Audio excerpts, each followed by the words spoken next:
2014 in Barcelona. Lacol's practice embraced architecture, urbanism, housing policies, participatory processes, blurring the limits of the different disciplines to define a cross-sectional and participative approach. Their work has been featured nationally and internationally, and actually shortlisted for the next and now the next 2021 Venice Biennale of Architecture, How Will We Live Together? And manifested through Cristina's research, design, and teaching, one can witness Lacol's transformative process, very much resonating with Christophe's presentation earlier.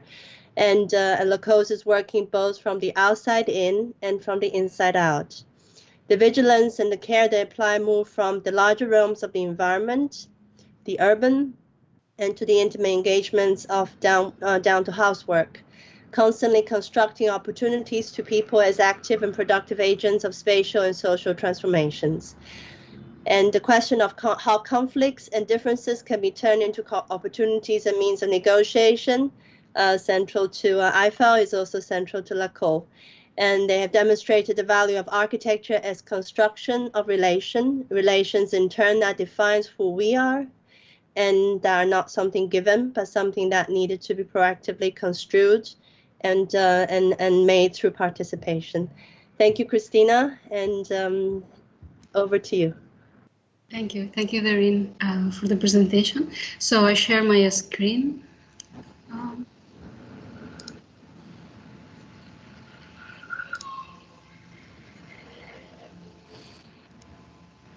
Can you see my screen? Yeah, perfect. Okay, great. Well, it's interesting to talk after Christophe, because I think there is a kind of a strong relation in the approach, and I was totally agree with this kind of constant situation of negotiation and moving, but also because in a way I'm feeling in a kind of a double role, at least because as architect, like negotiating at the same time.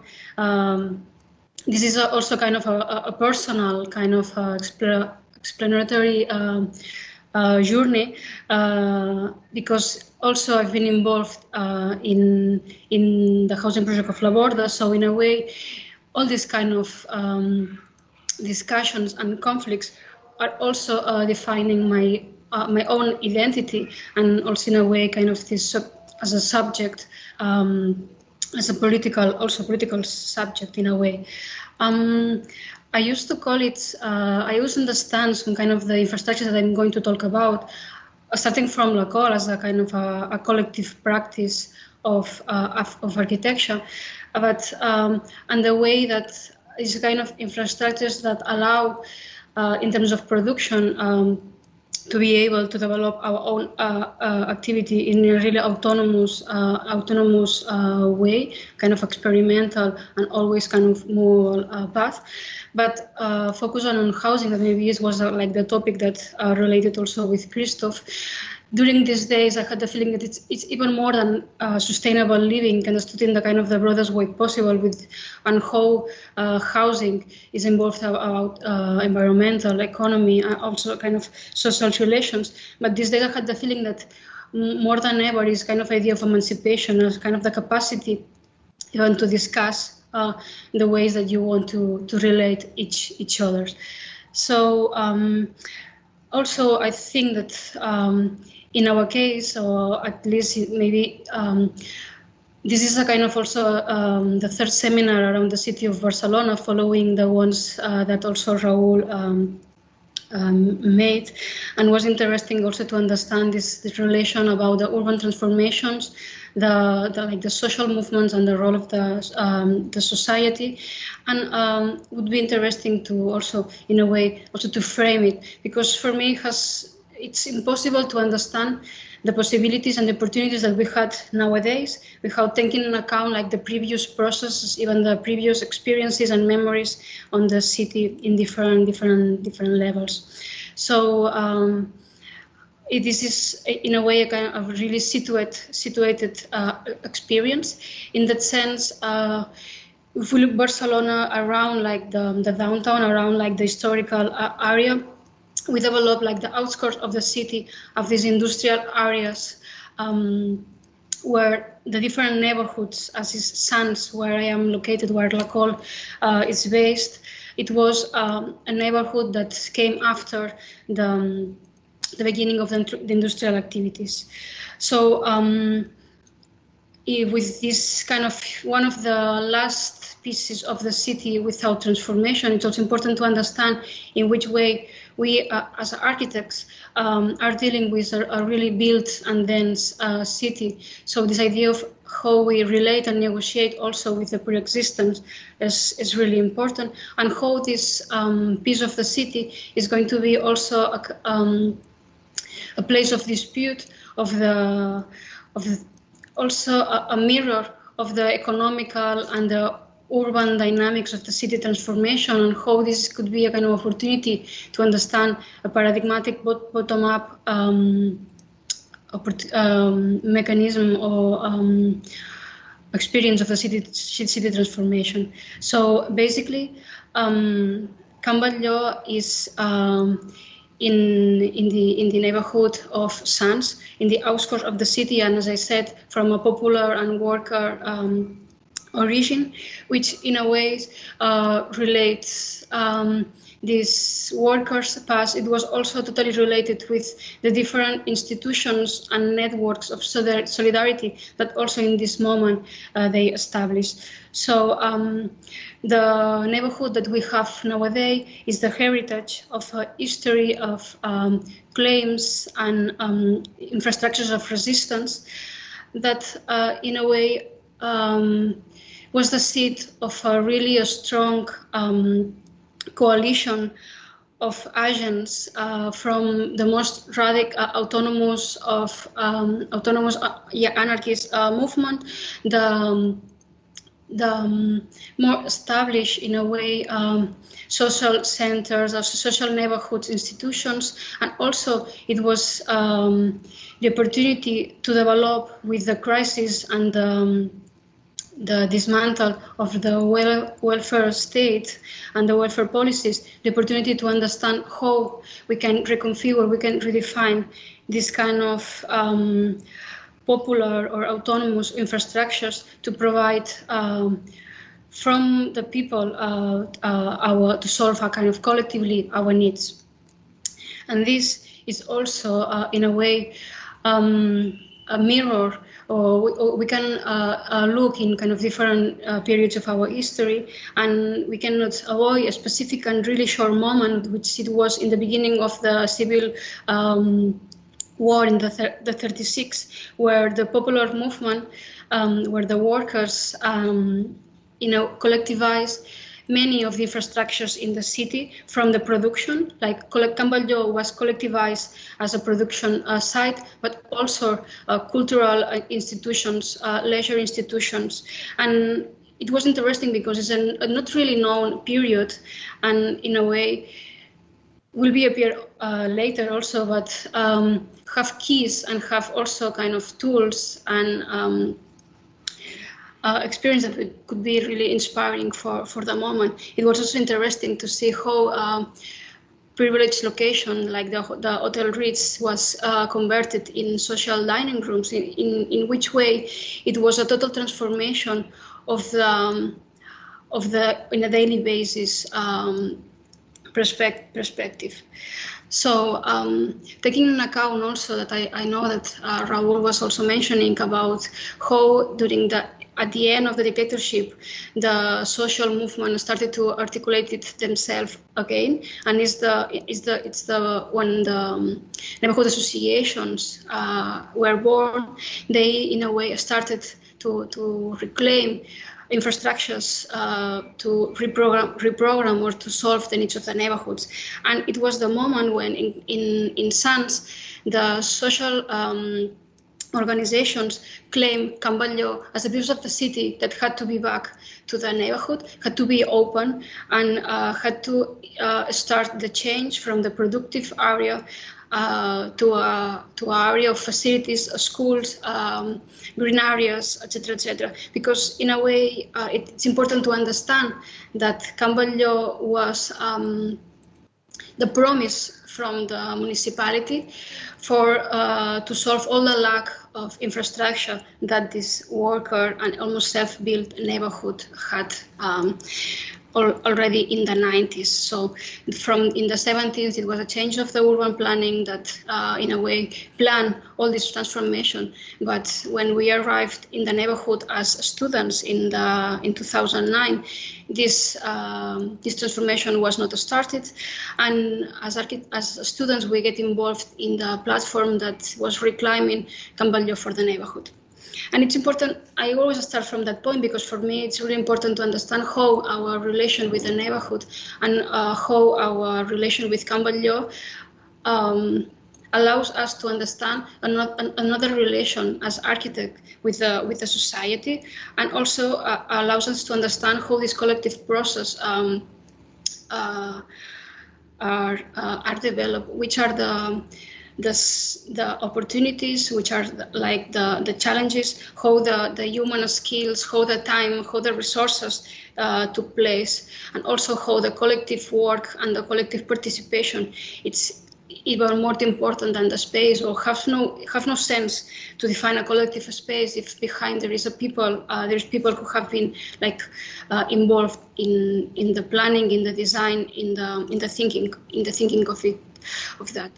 So basically, the transformation from the first spaces of Camballo allows to generate a trust in the community and a power and in a way, the certainty that it was possible to transform from the bottom, from non-institutionalized or not from the top, the transformation of the city. And also it's important to understand how this kind of spaces allows to introduce uses and allows the people, the neighbors, to relate in different way in the public space. So I think that it's common in our cities that everything gets really the norm is present, and our behaviors and our ways of relation is totally, in a way, controlled by the power, by the state, by the capital. And here it was a kind of a gap to redefine the way that we relate with the city, with the ones who is next to us, and even maybe we didn't know it before. So it was in this way like a way of occupy this public space, a way of transform existing buildings and public infrastructure, the public space in different kind of uses.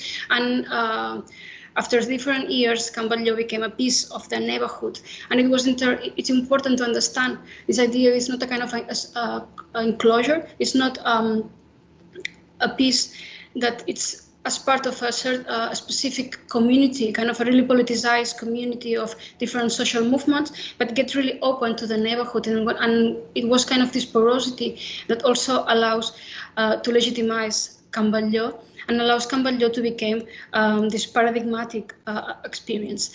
And because of this idea of the pressure of the neighborhood, the heritage and the memory that it was present on the side and on the people, and as a subject, as a collective, it was well to understand how the platform of Camballo had a role in the transformation of the whole area, and it was established spaces of coordination in between the municipality and the neighborhood association. And it's important to understand how the traditional urban tools or the traditional mechanisms of transformation of the city, which in Barcelona was totally linked with the private sectors, was in a stake. So suddenly, because it was in the middle of the crisis, it was in 2011, suddenly because it was no private capital interested, so in a way it was decapitalized the conventional actors or stakeholders. It was the opportunity to realize Camballo as a laboratory. And it's important to understand how from different kind of spaces of social interaction, like the street, the auditorium, different spaces of encounter, the community started a process of understanding the complexity of the city and how new programs had to be implemented in these premises. All, of course, was in relation with the idea of how a social and solidarity economy had to be introduced again, and also how this, so in a way,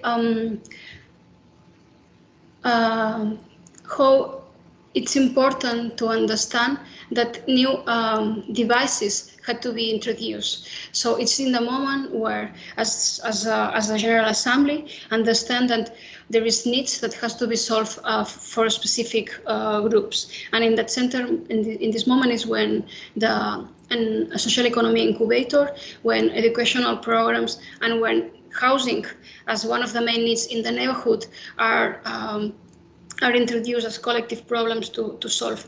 And this is in this specific moment when it started this transformation of one of the spaces with this kind of first kind of seed of this social incubator spaces.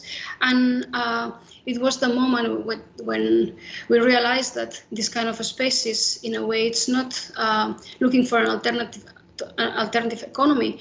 It's more than becomes an alternative itself to economy, because the person is in the center, and the economy as is a kind of a way to circulate the commons and a way to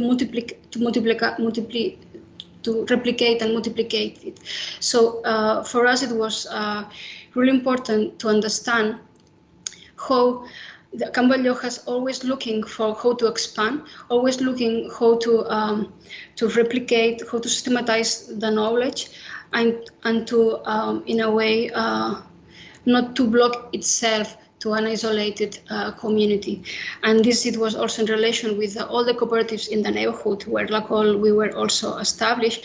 And it was interesting to see how this incubator of social economy was converted in a device called Ateneos Cooperatives, which had established a relation with the municipality, but also with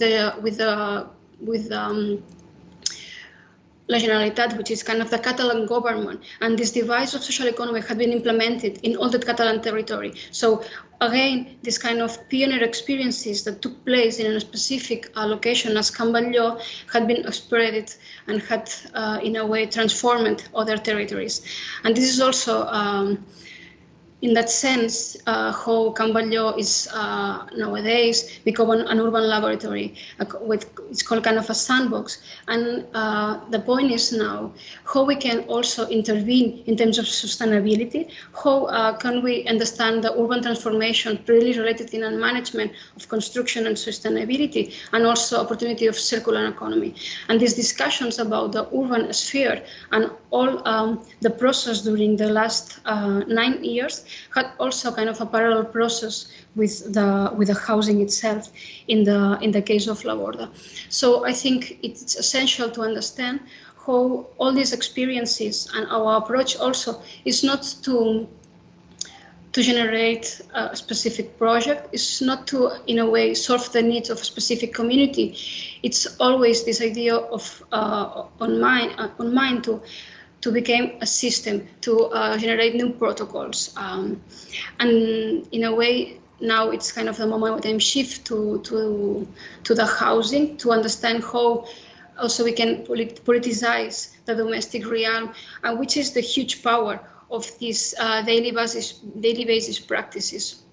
In that sense, in the context of Can Batlló, a group of people started to discuss about which kind of new models we can introduce in Barcelona.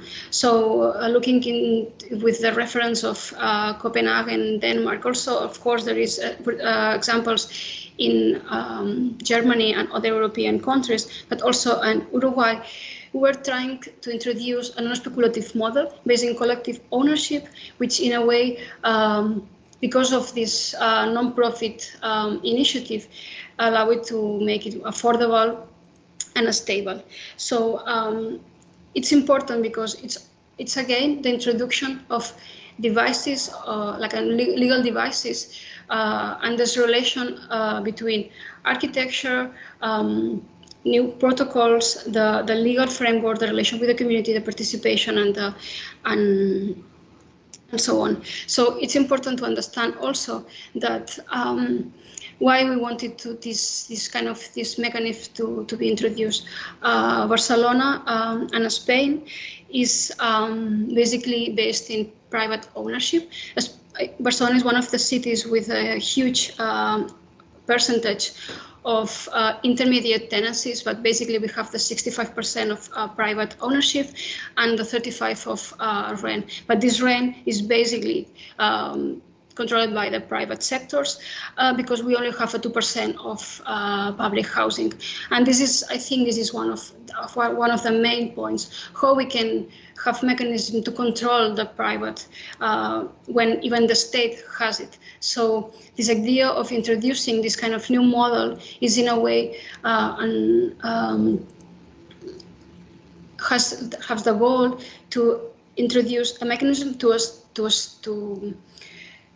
block the speculation, because otherwise in the 98% of the housing stock it is impossible. And we have seen that during the crisis, but even for the last 2 or 3 years, the prices have been increasing. So the problem of housing is related with the problem of having access to the city, but it also is related to the health, to the energy poverty, and with the project of LaBorda, we wanted to understand the housing in a really cross-sectional way. The main challenge, I think, it's a cultural challenge. We have to understand that Spain was during the dictatorship made a huge change. During the beginning of the dictatorship, the 60-70% of the housing was based on rent, so ownership was not that common. But the first housing responsible said that we want a society of owners, not a society of proletarians. And during the dictatorship, it was established huge housing plans to solve, of course, the shortage, but at the same time to allow all the people to become owners. And it was interesting because in the different speech and the different documents that you can, in a way, check, it's totally related how it's explicitly said the ownership is the Christian way to develop the family. It's also in a way about religion, about the more conservative form of the and of a way of control, and to establish the family and the individual and related with the ownership, which is something that we already know, but here it was really, really present. But during this period, it was also a time when several urban laws allowed to build even in environmental areas, in protected areas. It was a non-controlled process, also based on the funding of the private. So it was also the begin and the growth of the speculation and understood of the construction of the base of the economy in Spain. So in this context, it's really important and also really challenging to introduce new models. And of course, we have nowadays even, it was even in the 70s, a small initiative also in a cooperative way, but basically most of them it was a mechanism to reduce the cost. Once the construction was done, the property was shared, it was like divided, it was totally private ownership. Some exceptions really close to Barcelona, it was, for example, in El Prat de Llobregat, where they really continue the cooperative as a kind of a management infrastructure, allowing to deal with the needs of the population. And even today, they are dealing with a really old kind of community and providing elderly infrastructures and elderly services. But this was really unique and really a singular experiences. So basically, in that context of severe lack of housing, in a kind of a real difficult context, LaBorda basically wanted to ensure the access of affordable and decent housing, avoid the speculative uses of housing, but which is more important, develop this new model of production, management, and ownership of the housing as also a pillar of a transformative society. producing new forms of coexistence, also which kind of forms of life, of relationships can be developed. And one of the points is also this idea of making the most of the existing resources, because it was also important when you put the people in the center, when you avoid like kind of fight against the capital, this interrelation between also the environment and the capital, it's also really important. So this idea of to introduce a new model like respectful, and it was crucial. And during this process, it was important for us as architects to really also take in account like previous experiences where the architects realized that the important about the house is not the physical container, is basically like the effects and the relation with the dwellers. What it was like one of the laws from Turner, from the investigations and researches in the informal settlements in Latin America, but also in the case of the SAL, where during the revolution in Portugal, they developed like new protocols of production of social housing. It was this idea of this as a process what we thought it was more and more important. And it was also interesting to see that during this collectivization process here in Catalonia, in Spain, collective of architects like the GATPAC, where it was involved Seth, who was the dean of Harvard later, introduced proposals to collectivize and the ownership.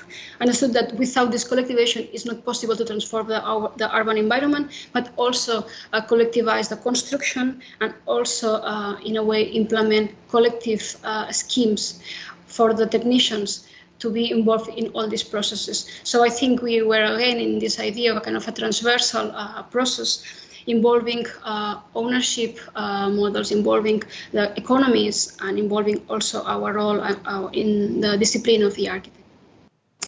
Going like inside the process of LaBorda, this was in constantly dialogue, negotiation between the architectural development, all the legal and financial development, and of course the organizational development.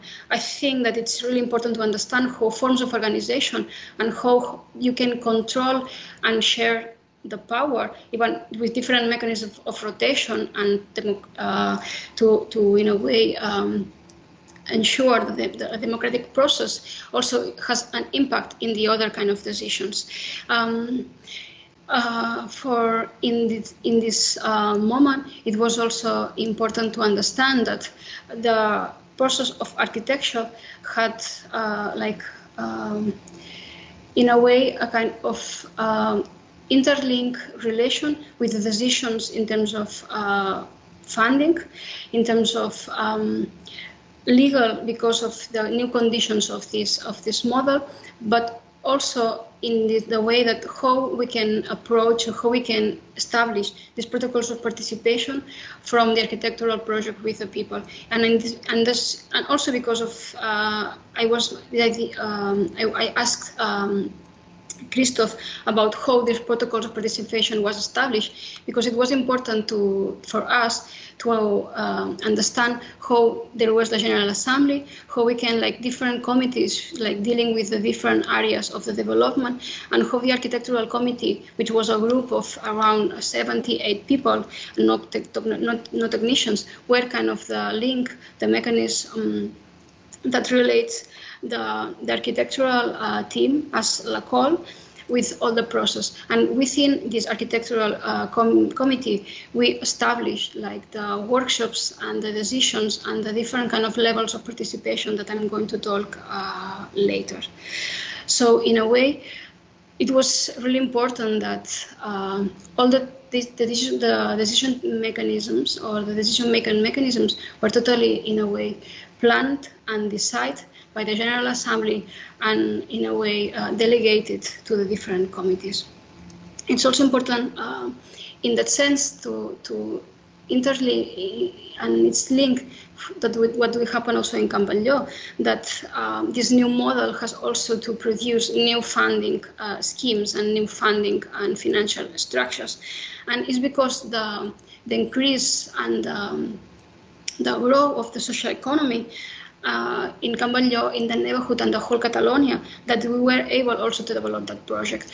The conventional bank system doesn't allow the collective ownership because there is not a share of the risk. So we were able to get all the financial, all the funding from the social and solidarity economy. So basically, the cooperative have through initial down payments the 20%, and the 80% came basically for loans and titles, like different kind of mechanism as a kind of a crowdfunding system that allows to, in a way, understand also the housing model as an intercooperation model, also a way to reproduce social economy and increase and empower the social economy and its agents.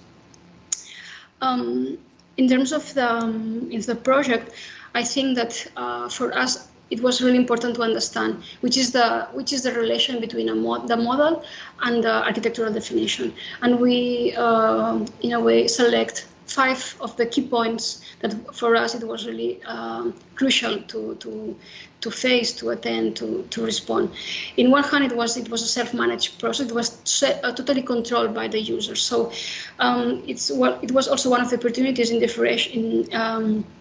comparison with the conventional collective housing production. So the self-management, the definition of the user since the beginning was something that has to be introduced in the process. In terms of participation, as I said, different kind of protocols, but of course in the definition of its users.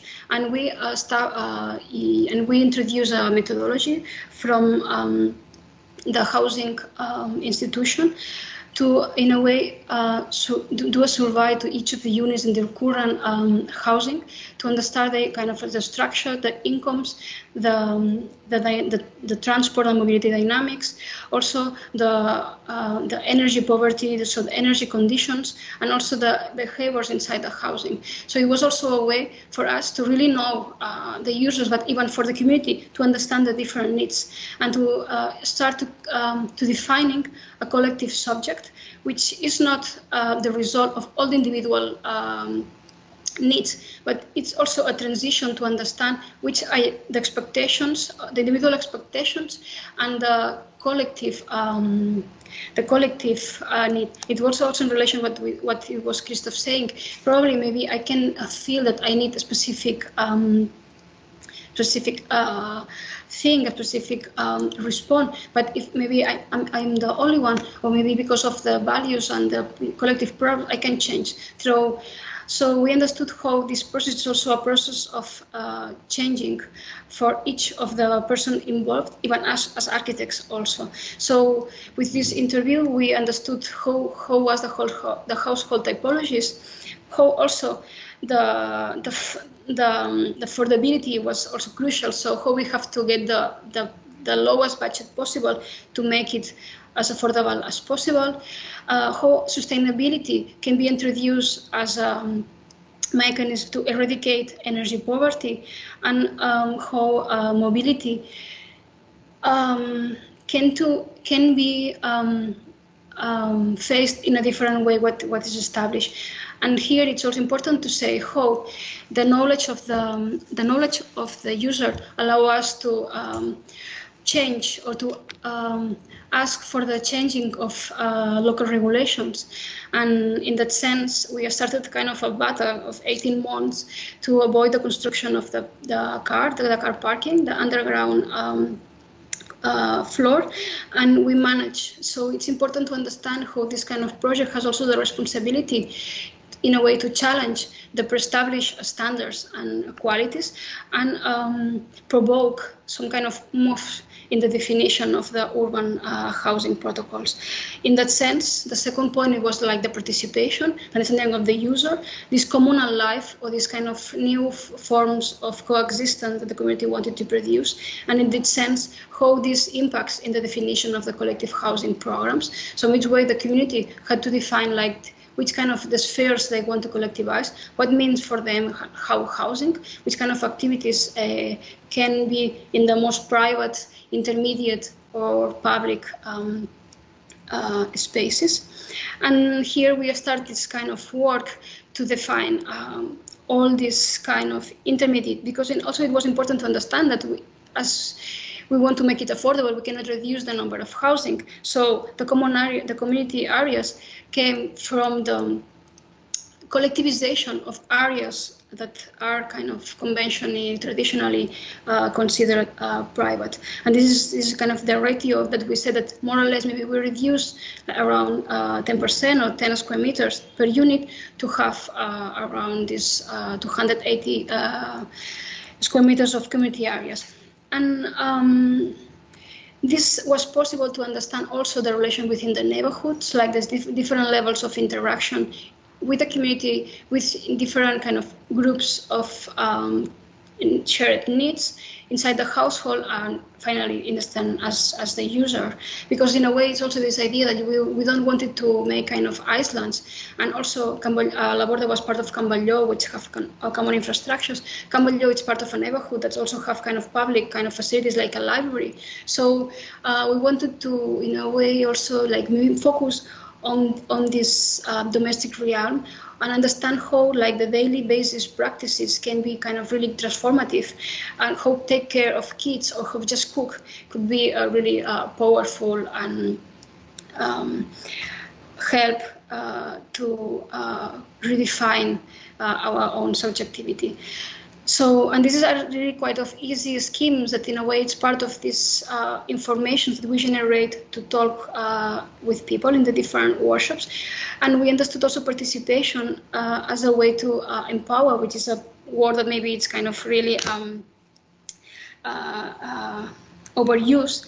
But the discussion with the assembly is based of a knowledge that they acquire since their own experience and from new insight and new documentation and new kind of questions that we established. So finally, in LaBorda we have this.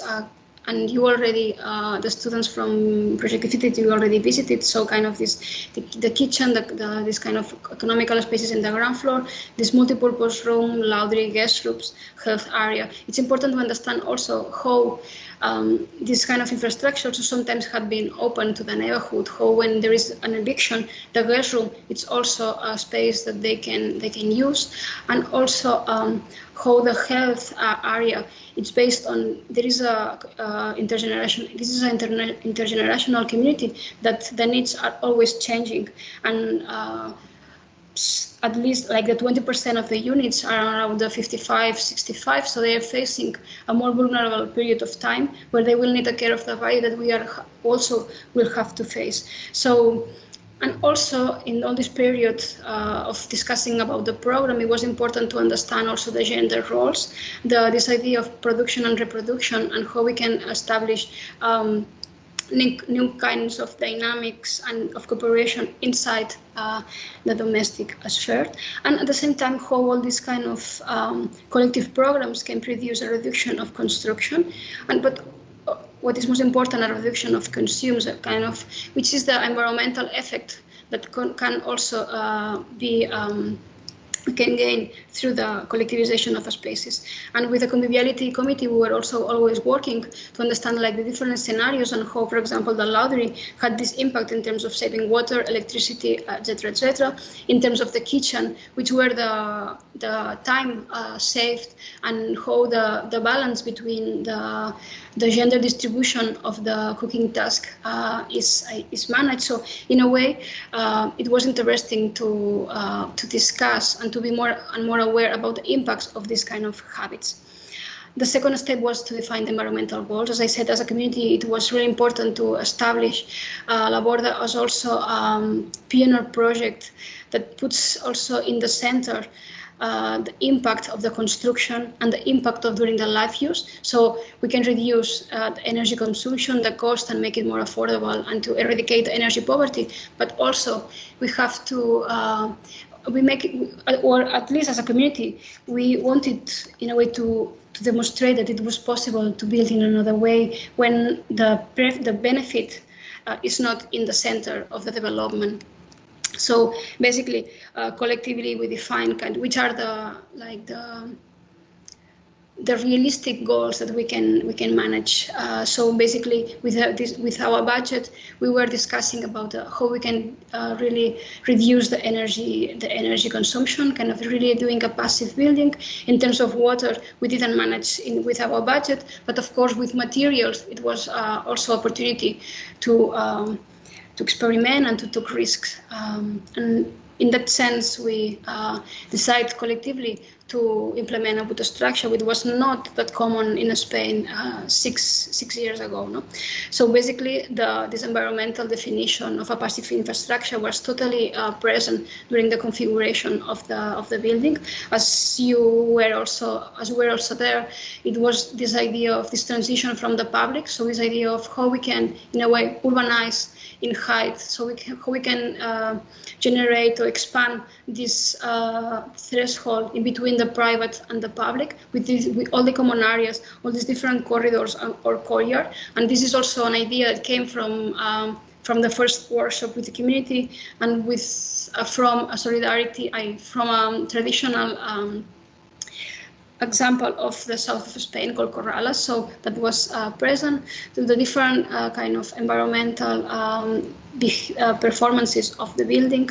And finally, as it was not private ownership, as the members can change through time, this is one also, it was related with a question that Darian was asking, how the first members decide and how the second ones can, in a way, change, or which is the relation and the conflict here. In a way, we understood that LaBorda as a kind of a really open infrastructure, following a bit this idea from a bracken to separate like the support from the MPhil, understanding also how each of the units are going to change their needs, as also as a community we are going to change the needs. So this idea of openness, it was present on the common areas, but also inside like the definition of the units with a non-hierarchical matrix of rooms that can be connected in different kind of directions. We were able to provide like different configuration and different typologies that can also change through time through a legal agreement that we were establishing with the housing institution of Barcelona, that basically said that we have the minimum allowed by regulation, which is like 40 square meters.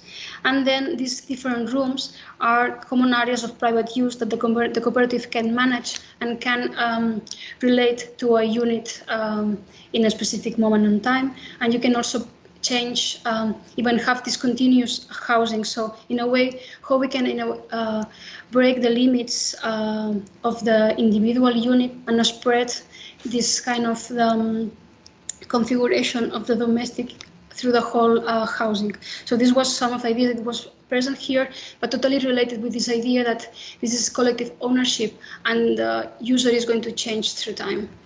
Also, the wood structure with the different kind of the scheme, also in a way it was, the structure was the definition, the architectural definition of the spaces. So it was also interesting how to optimize, so how in just the structure defines all the building. And it was also in a way to that help us to reduce the cost of the construction, because we reduce the all the elements like the process, the length of the process of construction.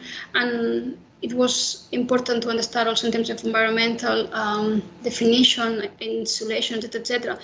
It was important to understand in a global part the impact of the wood structure to make it affordable for the community, and finally manage to build it with wood, becoming kind of the highest building and also the references. And since LaBorda has been built, several other projects of public housing but also public facilities has been developed with wood.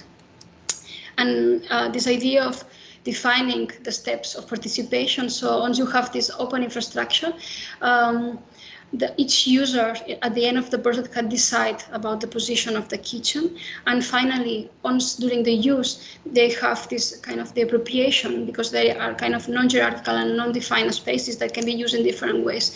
So it was important for us to define during the process self-control of the development, self-control as the total process.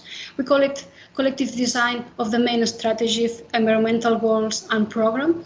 And when we arrive to a specific moment, each unit can select through a series of collective defined criteria, some specific positions inside the unit, and finally this appropriation during the use phase.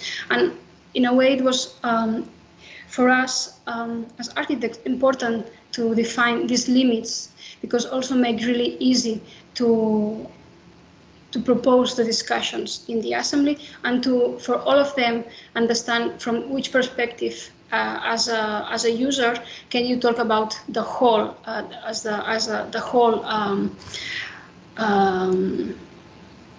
of the ideas. Like, you are not talking of individual because you even don't know where you are going to live until the end. So also, as Christoph was mentioned, this idea of understand where you are living before in order to give you tools to understand where you are going to live, so we can move your personal needs, also with different kind of interviews and sessions.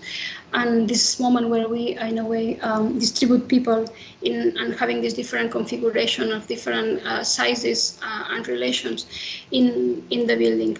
So in red is all this, what is going to happen through time, so even divisions and inner kind of division of the space, and the personalization of each of the users of their own flat.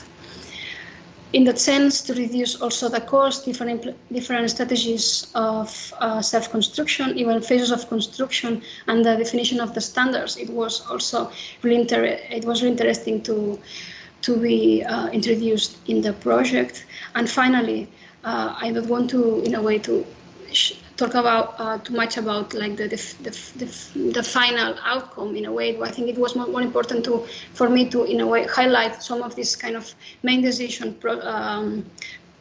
moments during the process. But finally, this is kind of the south facade facing to the park, and nowadays, with the, I think with the confinement, many of people is using the park, and we have kind of a constant dialogue of people, in a way, kind of being provoked because of the transparency and how people is showing their privacy to the outdoor. This relation with this cooperative in the ground floor and this public passage. This also idea of how the cooperative is generating the urban conditions. Also, this kind of core of the community with this courtyard, this atrium that allows like these different rituals and forms of encountering to happen. It's also important how through time it's getting more and more appropriated, and it's changing a lot through time. These different kind of corridor spaces also that these days are became essential. And well, I think most of you were already there, not to see. It's important to see how kids, for example, as a user that are not taking into account many of the design processes, were really present and are the most who enjoy this freedom that is giving this infrastructure, in difference from the kind of the more conventional market. And also inside the units, how this kind of indeterminate spaces and really naked architecture allows this appropriation. And it's really interesting to see how all these kind of flats and self-construction inside the flats have been done. The power of the collective management and the active user, it was essential to allow many of the strategies that we have developed. So it's also the difference between the top-down collective housing or public collective housing. So how the fear of the user here is converted to a potential, and how the self-responsibility and the practices on daily basis to control the different mechanisms of the building is essential for the environmental reduction, environmental behavior and reduction of consumption, and also for having kind of a comfort inside the flats. we had the opportunity to monitorize and to, in a way, to control all this kind of behavior, and also to reduce. And after 1 year of LaBorda, we can report like the huge impact that had all these kind of mechanisms, how has even increased the reduction that we expected. And in comparison with the conventional market, it's incredible in terms of emissions of CO2, in terms of energy, primary energy consumption. And also we are implementing like of new measures and new actions and new habits, even to reduce as much as possible. And people is becoming more and more aware about how the daily basis practices have an impact in the environmental, in terms of environmental impact. So, and today it was not possible to not mention about this state of exception, about the quarantine and the confinement. And in Spain, we had one of the strongest, with Italy and France, power state control and surveillance of our relations. So the individuality was more radicalized. So it was interesting to understand how, as a collective institution in a way, we can challenge or we can in a way redefine these norms of conduct. So at the same time, how the situation in terms of economy and social, it's in a way increasing the inequalities. And here a kind of situation that was during of course, these intimate spaces allow some kind of interactions, the communal life, it was present through mutual help and solidarity. But it was interesting how like new users, new protocols from cleaning through the care of the kids were implemented, because it was interesting to understand how the self-responsibility of the care was kept out. So in a way, the state took the control about our bodies in a way. And as a cooperative, we had in a way a kind of a progress and a continued discussing about which are the risks, which are the contradictions that emerge in all these processes, which are the negotiation, how we are facing differently all the fears and all these situations. But also, as mentioned, as also Christoph mentioned, once we had, once the first 2 or 3 weeks passed and we realized about the health of the community, we start to establishing some kind of relations that it was totally focused to increase the well-being, especially for the most vulnerable, like for example for the kids, which it were not in Spain, they were not able to go outside. So, or even the coexistence of the production and the relation with families who have the adults like working and taking care. So many kind of spheres from the domestic that all we are challenging nowadays inside our house, that in a way we had the possibility to make it in a way in common, or at least to discuss and to test and to become also a community in the making and generating new forms of life. So I think I don't have so much time. I wanted to shift from a scale to understanding how the experience of LaBorda had been implemented, had in a way produced or provoked new policies of housing. How in Barcelona, with the housing plan from the 2016 to 25, the mobilization, the increasing of the public housing stock, it was absolutely a kind of one of the main goals. How also the preparing for the aging population and how new forms of living can be produced, it was also present. And in all this context, the boosting of the social market and the cooperative had an opportunity. So the municipality generates the creation of cooperative housing committees, kind of a board of different agents, funding institutions, and existing cooperative to in a way have a discussion and think together how we can implement it. Also, the municipality established public tender for allocated new co-housing projects.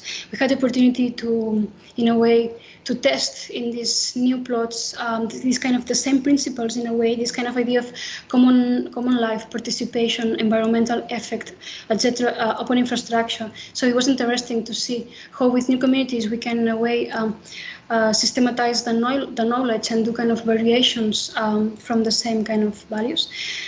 All these processes in a way had increased the demand. More and more people is realizing that they have no possibility to have access to housing in Barcelona, in the city, in the more dense areas. And also outside, this demand is increasing. So with the participation of with this kind of new competitions, it was one with 7 plots, and nowadays another with 3 more plots in Barcelona is increasing the number of projects. Also in the rest of Catalonia, this is a kind of a movement, an ongoing movement. And new, as architects, we also have been involved in new platforms, kind of foundations for promote. But also this is in a way needs to new disciplinary challenges. So we have been involved in understanding the current challenges, how we can scale up the model, how we can articulate the sector, how we can define with the other kind of agents, strategies and actions of expanding all these common infrastructures, how we can, as I said, kind of systematize the knowledge, how can we make easy the replication of this process of development and collective construction of infrastructures, how also can make increase this relation with municipalities and also help municipalities to deal with new policies, new competitions, and also increase the kind of policies and economical support, which is something that we have seen in international case studies that is essential. And also this relation with the municipality, as also in the example from Berlin, it is essential to understand how these collective agents can be more present in the urban transformation. And of course, we can also have to be more autonomous. Barcelona has few public land, so we have to, in a way, introduce inventiveness in the process, mobilizing private real estate, how we can change, in a way, convert empty buildings, how we can collectivize dispersed flats and have shared infrastructures in some of the maybe ground areas, or even also in these flats, how we can even existing buildings with inhabitants which are having a huge pressure from international funds to take it out, to speculate, how we can, in a way, convert this as a cooperative communities, or can we develop it with new plots, with community land trusts and other mechanisms. And through Latinamo, this kind of foundation for promote the model where we are involved, we developed 2 pioneer projects also to make more inclusive the model, which is also some of the challenges. In one existing project, we managed to combine to offer existing building to a community which was partly migrated, which is something that it's really difficult in some of these projects because of the lack of migrants to have access to the existing networks, but also because of the funding, the initial down payments, the effort in terms of time, etc., etc. And in the second one, which it was La Morada, we mobilized a private plot for a feminist housing cooperative. And this is just kind of a way to close the cycle with a new process, because I think it's always this kind of ongoing processes of knowledge and making and learning. And in that sense, for me, had been absolutely essential to in a way understand the relation of the gender and the space, but it's more important for me, it's how even the existing dynamics in the cooperative, when some of the common areas and approach to gender was totally focused about reproduction and the care and how we can take the balance in between genders, and how my heterosexual and sometimes even heteronormative perspective was totally challenged by the group. So for me, it has been an opportunity to really understand how also as architects we have a situated kind of a specific insight, and how even I can evolve also with each of the new projects that we are starting. In that sense, it was interesting to understand how this project is involved in the feminist network. Not that, in the sense, it's kind of not like the local network in the neighborhood, became a kind of trans local network, even an international kind of network, and how the common areas in a way don't want to substitute the pre-existent spaces of safety that they have been generating. And also, it's interesting to see how, when you are dealing with your own identity, when you are in a way basing your own, in a way, how can I say it? In a way, gender definition or non-definition. Some of the points that previously had been important to discuss about even the care, the cooking area. So it was kind of naive, the approach that we have had with a gender perspective in the previous projects. And suddenly the leisure, the pleasure, the generation of safety spaces, even against the side from the neighbors, even from the homophobic reactions that a neighborhood can have through infrastructures like this one can have, make me think in totally different. So we are just starting. We are in a process of, in a way, making questions and decodifying all that we have, in a way, pre-established. But I would say, like, the biggest learning at that point, it was that when we start discussing out the private space and even how we can have kind of these common areas, suddenly they realize that the units itself, which is something that maybe in LaBorda we have challenged it, if until a certain point, it's the reproduction of these heteropatriarchal patterns. So basically, in that sense, the community spaces of this feminist cooperative are spread in the city. They have spaces of cooperation in so many other areas that they don't want to, in a way, to break and to reduce. The point is to, in a way, redefine, as in other.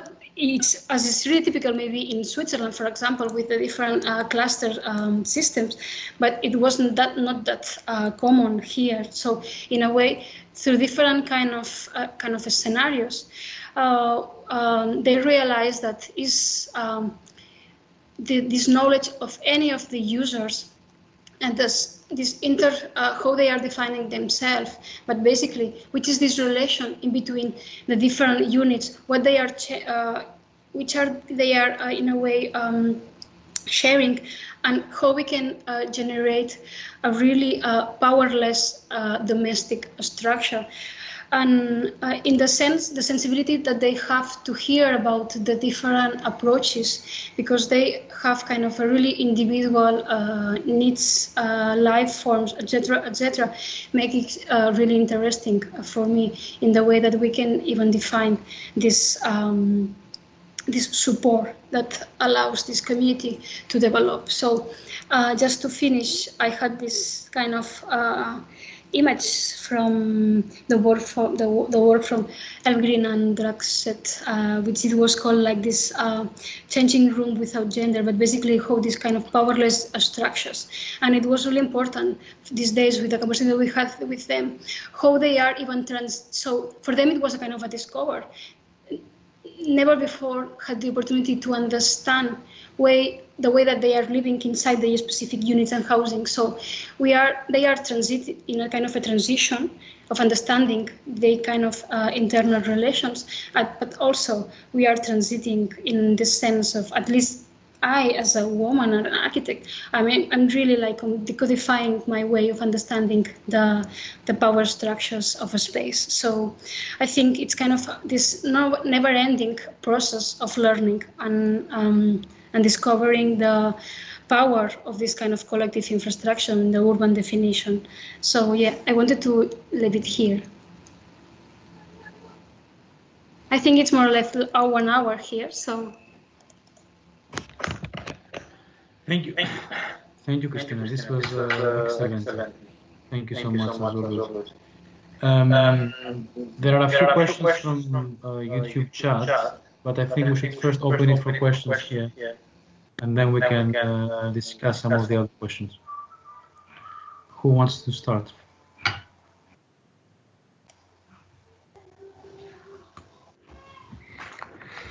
Hello. Hello. I'll ask it. Well, first of all, thank you very much for the fascinating presentation. It was really interesting to see the process of how you looked into the collective need and turned them into collective programs, and I suspect that's one of the really interesting outcomes of working with an established community. I suspect.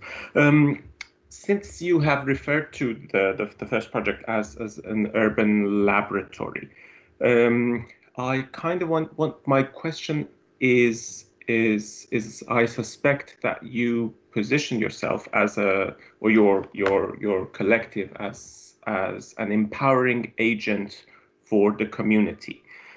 So if that is probably the case, I want to understand where does that power, where the power locates situates itself. Is the power with the community or with your collective, or how it moves between the two? How can you move it from one project to the other? I think that's you've talked about complexities of answering to it in the last section of your presentation, but it would, since it's very interesting, I would still be very happy if you add a little bit more on that. Yeah. It's I think it's really interesting because maybe I didn't talk much about like the organizational of Cambodia. And I think it's important to notice that since in processes like LaBorda we have been involved in a really kind of a professional based and paid as a kind of a paid for our work, our relation in Cambodia has been always based in a kind of activism based, as we were involved in a way as neighbors and as individual users, and sharing our knowledge in the same way that maybe the 60 all member of the social neighborhood, the neighborhood association can in a way. So it has been always a participation in the urban discussions in a really horizontal way all the time. But Cambodia in a way has been a learning to understand when the community is organized and has a step forward, the municipality in a way is forced to even accept sometimes. So sometimes even the municipality had a lack of imagination, of resources, of ideas to develop. So I think it's interesting because in a way it could be empowering the community and to dealing in a way kind of mechanism, being a link of and translating which are the urban regulations, which are kind of the urban plans for the site, and allow them to really be aware what is going to happen and to have a position and to say to the municipality, we don't want that in that way. So in that sense, as Lacol, we have been involved in different kind of committees in Cambodia. And I think it's especially crucial because we have been involved in the negotiation with the municipality. So one of our members has been involved with other representatives and other people in this kind of spaces. And yeah, I think that something that I had also maybe had to talk about is that 1 year ago, after this 8th process of Camballo being self-managed by the community in a really democratic structures of where the main assembly is the point, and we are basically being involved in this assembly on the different kind of mechanisms. After 9 years, the municipality made what it's called, and I think it's the biggest project in Barcelona with this agreement. It's called like the citizenship heritage. That basically it was a mechanism from this progressive municipality of Barcelona Comú in order to protect some kind of experiences. Then CAI provide learnings also as a municipality. So it was an agreement for 30 years from the whole area to the platform, to the assembly. And that's why I said that nowadays this is a kind of laboratory, because we have 30 years with a kind of security of using the space as also a kind of agreement of co-production of the urban transformation. And it's precisely because of this agreement that we don't want to keep basically managing the spaces. We realized after the process of LaBorda that the power of also to be involved in the transformation in terms of construction of the public spaces that have to be developed, but also in terms of how this space is going to be energetic. So the energy of the whole area is not being discussed by the municipality. So in a way, the collective management allows to introduce kind of new protocols of construction, of energy management, and this, if this is related to the social economy, can be developed as also kind of an ecosystem of new circular economy. And all this is basically in this sense, not like we are not having the control at all of Camballo. In that sense, is basically because we are involved in the platform and we are learning from the whole members and whole projects, that we in a way are understanding the potentiality of this one. And of course, for example, in this idea of this sandbox, of this pioneer project of management, we are pushing it. So it's if you are in a way, it's also I think the responsibility of each of the people who is participating to really pushing for the autonomy for the replicability of the growing.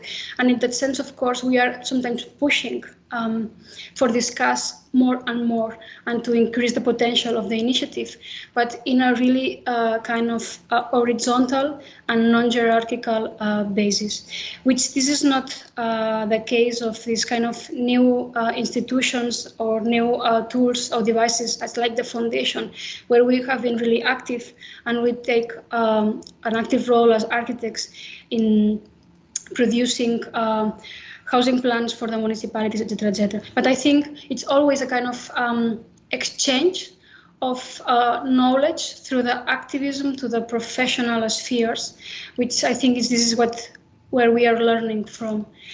I don't know if I really answered, but I think it's important to notice that we are not in the main spaces of decision. So also to block the power in Camballo has been really, really important for the maintenance through time, for really being democratical. Thank you very much. It was it was really, really great.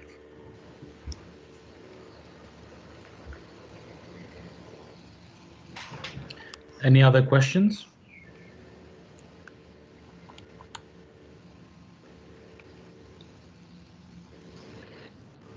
Hi, Cristina. I'd like to ask you a question about something you mentioned quite a few times across the presentations. Thank you for it. So it's really amazing. It's the question of the relationship of the cooperative in a radical way to play a role in redefining the welfare. And it is very apparent that the cooperative is asserting influences upon the welfare relationship of people in binding them throughout the process. And it's also really interesting, you mentioned kind of pedagogy, you know, as something which the process itself demonstrates. And I wonder if you've got something that you like to share in terms of your thoughts and how cooperative can become almost like a new unit of evaluation and administration of welfare, which can be between, let's say, this mega state project and the individual, which at the moment is dysfunctional because of the hierarchy and all the kind of separation of specialism.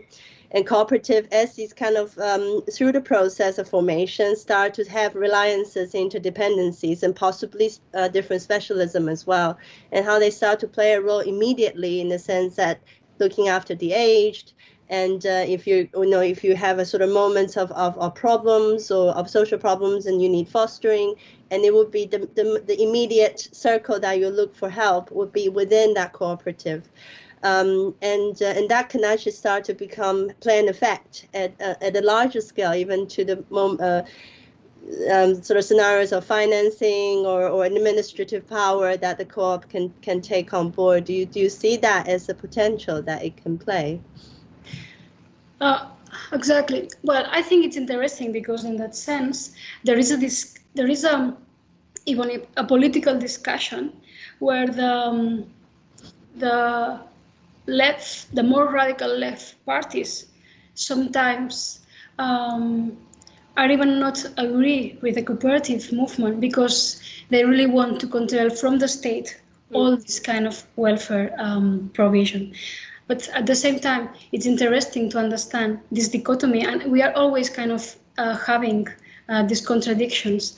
But I would say that more than from the cooperative as a unit, I think that what we really are trying to perform or to develop is a kind of this neighborhood so trying to break the limit and in a way understood how a series of housing cooperative can even share like the different facilities and how this can become even more and more powerful itself. So there is also about the limits and this kind of interactions that there is something that we really want to discuss.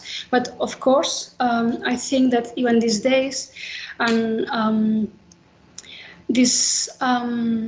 even this relation between the family, the take the care of the kids when there are no schools, etc.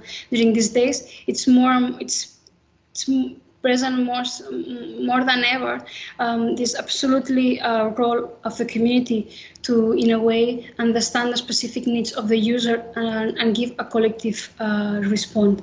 And in that sense, I think that there is also projects like here in Spain. It's really typical, or there are even more projects based promote for elderly people. So in that case, even it's more evident this relation, how a cooperative is providing all the services of care in the final stages of the life when the state has no these services, or they are kind of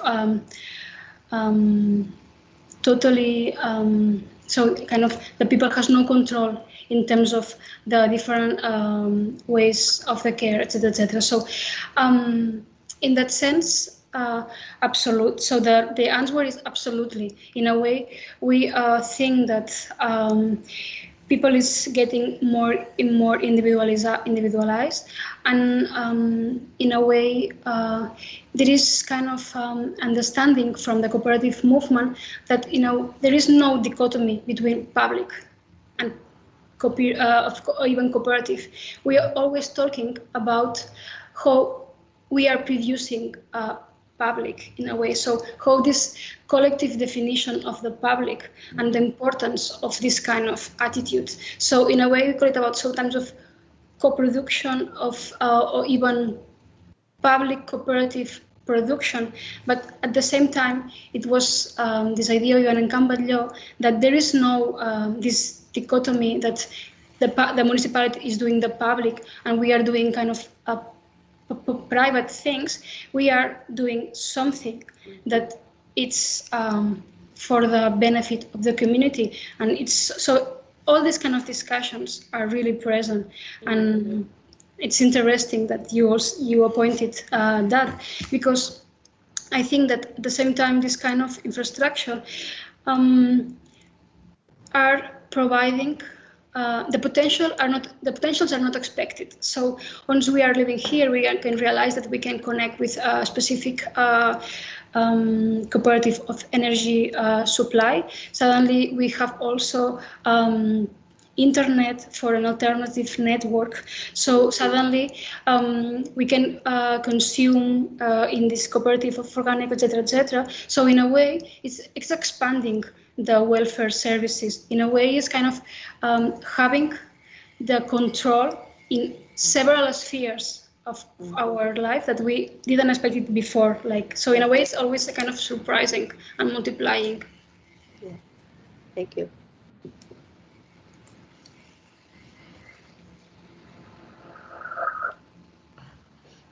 Are there any more questions?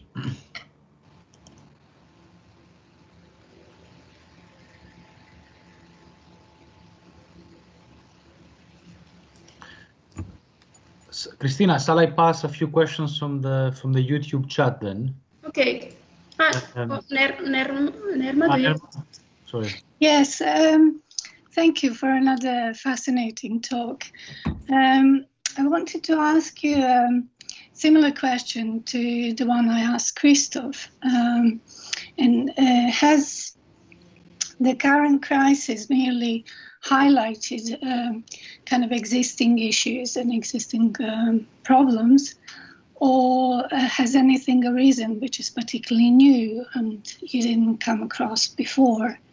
You mentioned how in Spain, in Barcelona, kids were not even allowed to go outside, and how that was one of the issues.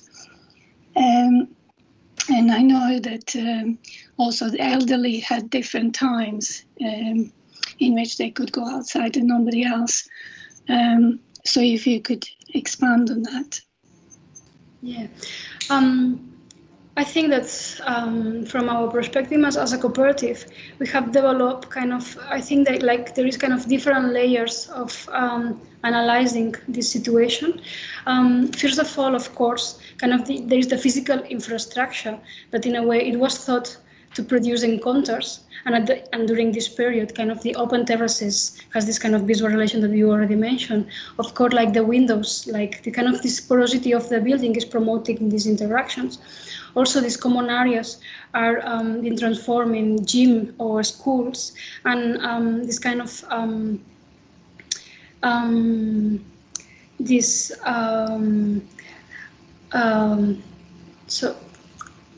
what I want to say is like, but in a way, what we realized even it's more important is not all these kind of actions that is involving the space itself. In a way, we are facing a future severe crisis, at least here, in terms of having access to housing with economical. Also, because we have increase of the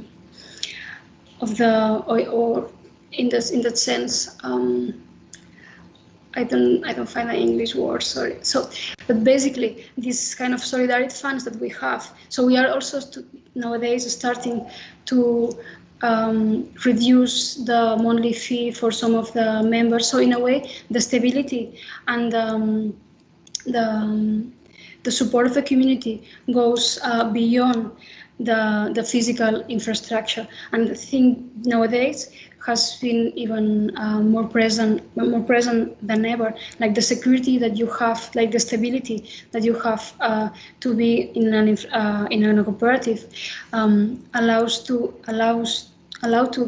have a kind of a mental well-being that if you are facing 3 years rent without the precarious working conditions with kids, so in a way it's kind of, I think we cannot even imagine the privilege that we are having here in the different opportunities that we are facing.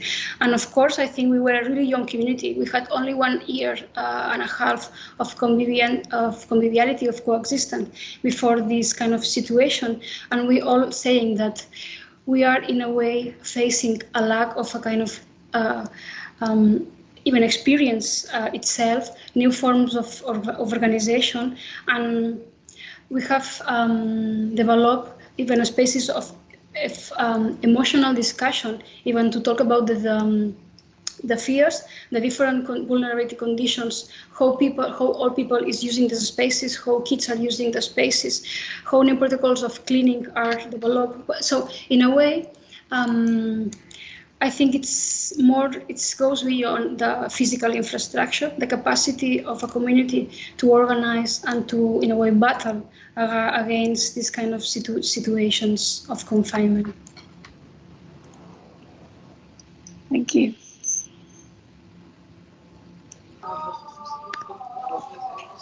Cristina, thank you very much for this showing so deep insight in the way you're working. I felt also reminded the way we are working. I didn't show so much of these charts and data sheets you were showing, but it fascinates me again. And also my question, maybe to help to understand also the way you work, is the question is how these charts and data registrations, how this has an effect on the way a program is set up with the community, with the cooperative. Because sometimes I know you're working within the group, you're really embedded, like when you said like you're activist in the way you work for Camballo. And the other thing is that you are having a proper commission. I think that changes the perspective in the way we work as architects. But it is for me an interesting question how that has an effect on the way the program with the community is communicated. So, or is it just for yourself, or how is it something like an enlightenment for the others to say like, okay, look, these are the facts, how that has been changed? And because that is maybe something which is so interesting to know how you use these charts. Like for us as an academic approach, it's clear, we know, but do you use these charts and these data registrations also for the discussions in the group? Exactly.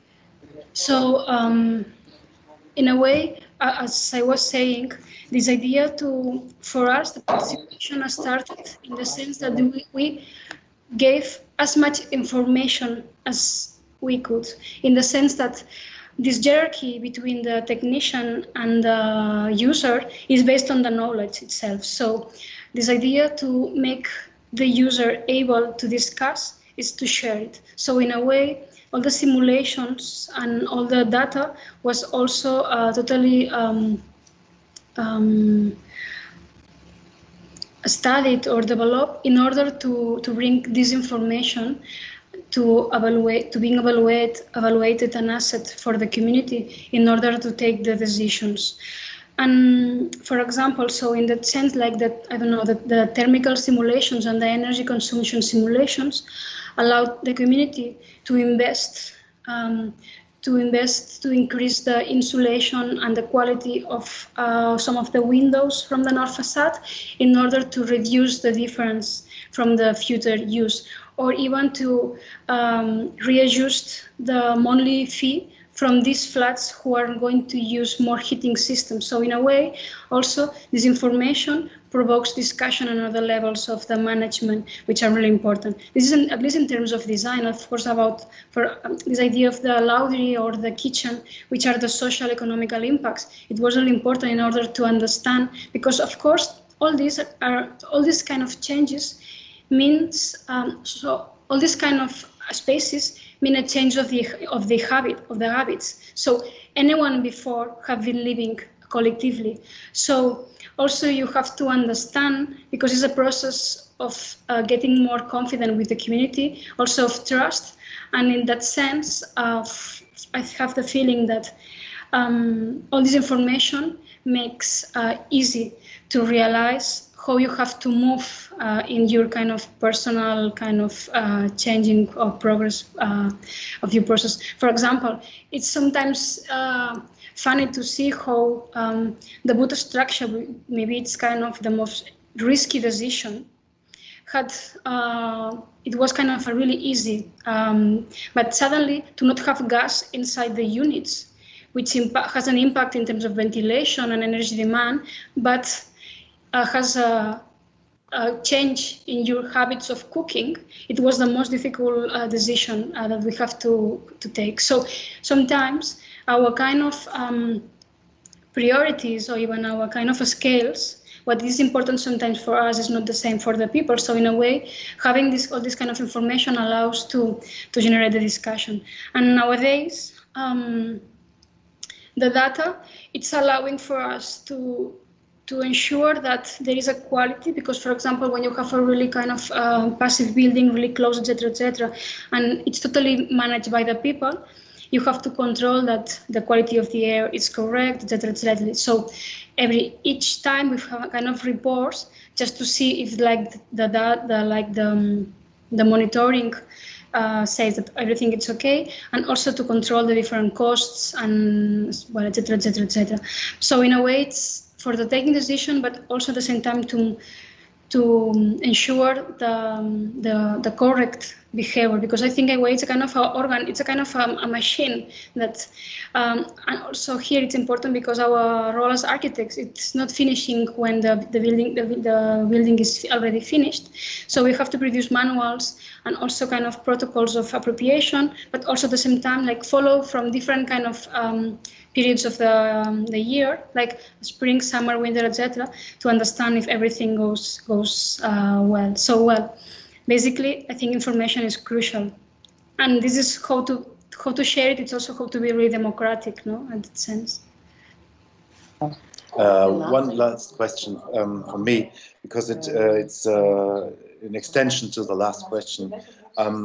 How you would define the idea of a spatial order when we say, like, as an architect, as our tools, is that we have to provide, because that I was thinking with my lecture to say, like, okay, what kind of, maybe they were neat and clean, the drawings, but I think it's we are also offering the space as something to be, I don't know, negotiated or to be part of the decision-making processes. So what is the relation between these protocols, what you say, and the, I don't know, the moment of the design, you know, like, which I think it's also crucial for us as teachers and those who are wanting to know where's the relation between the, I don't know, the genius of architecture, you know, like when you say, like, okay, out of a sudden, out of my brain, there's something coming out and I have the solution, you know.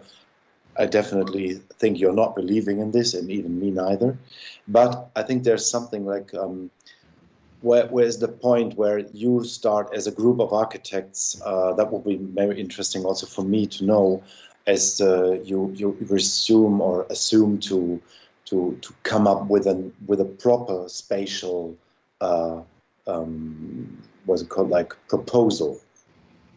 Because it's not data in the moment then anymore. I think that becomes more like something physical, something sculptural, something, I don't know, haptical.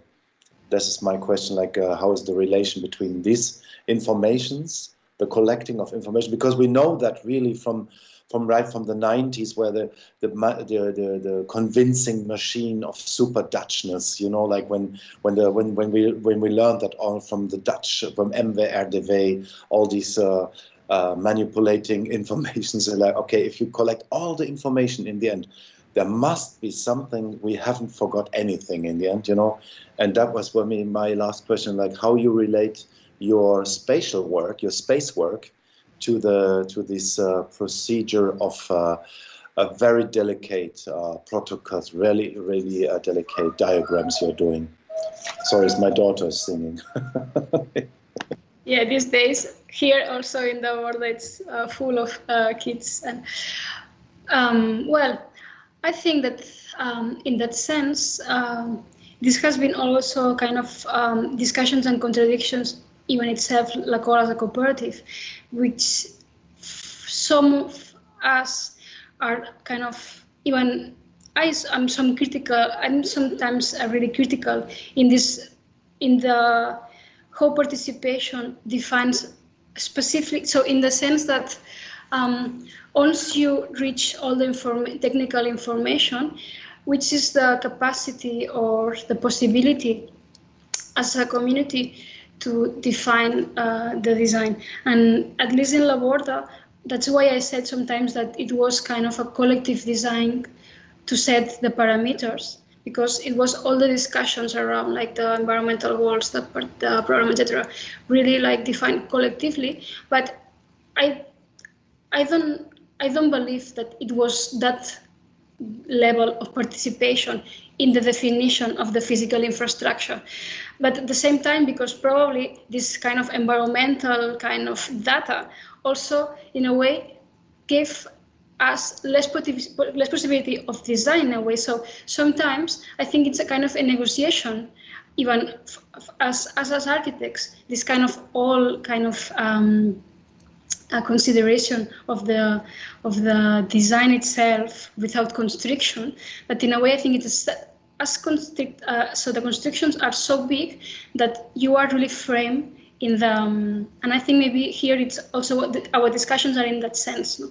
But once we start producing kind of this different infrastructure, we are trying to, in a way, respond all the expectations or the specific needs in a system, but we are not, at least in the case of LaBorda, and I think it's going to be different. I think I have a lot on mind your project of the R50 for the feminist cooperative, because in the way that they are relating to a space, I think the definition has to be much more open. So I think it's more to define a system more than a closed design itself. So well, but I think we don't have a response.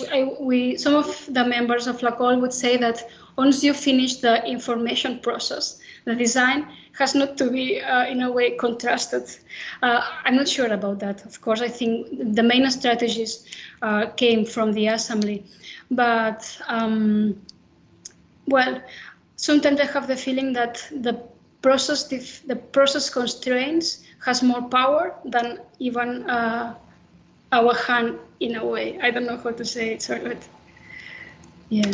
It's a difficult question, Christoph. I don't know. No, thank you very much. Thank you to also give us such a deep insight. I could really agree on everything you say. Now it's the power of the process. It's the one big issue of these participatory processes, and maybe the outcome. What you said, like also in your lecture, is maybe then something which is parallel, or maybe it depends really on which kind of perspective you put on the whole project, you know, like, and sometimes I have the feeling when I saw this from you're working also with the activist way, that is so rich and so meaningful and so fantastic to see how this process is much bigger than maybe the outcome in the end, you know, like when you see like, okay, there are some wooden boxes in a shed, which is, I think it's normal when you try to appropriate these kind of spaces. You could say like, okay, there could be somebody else doing this, but I think the whole story about the narrative that I wanted to emphasize is so beautiful to hear, and I think this is also part of maybe the reconquering of the architectural definition of the professional way of working, is really beautiful to see that is also we can do both. We can also find the beautiness in the process and the beautiness into the so-called outcome. And so thank you so much. It was a pleasure to hear the whole story about your work. Thank you.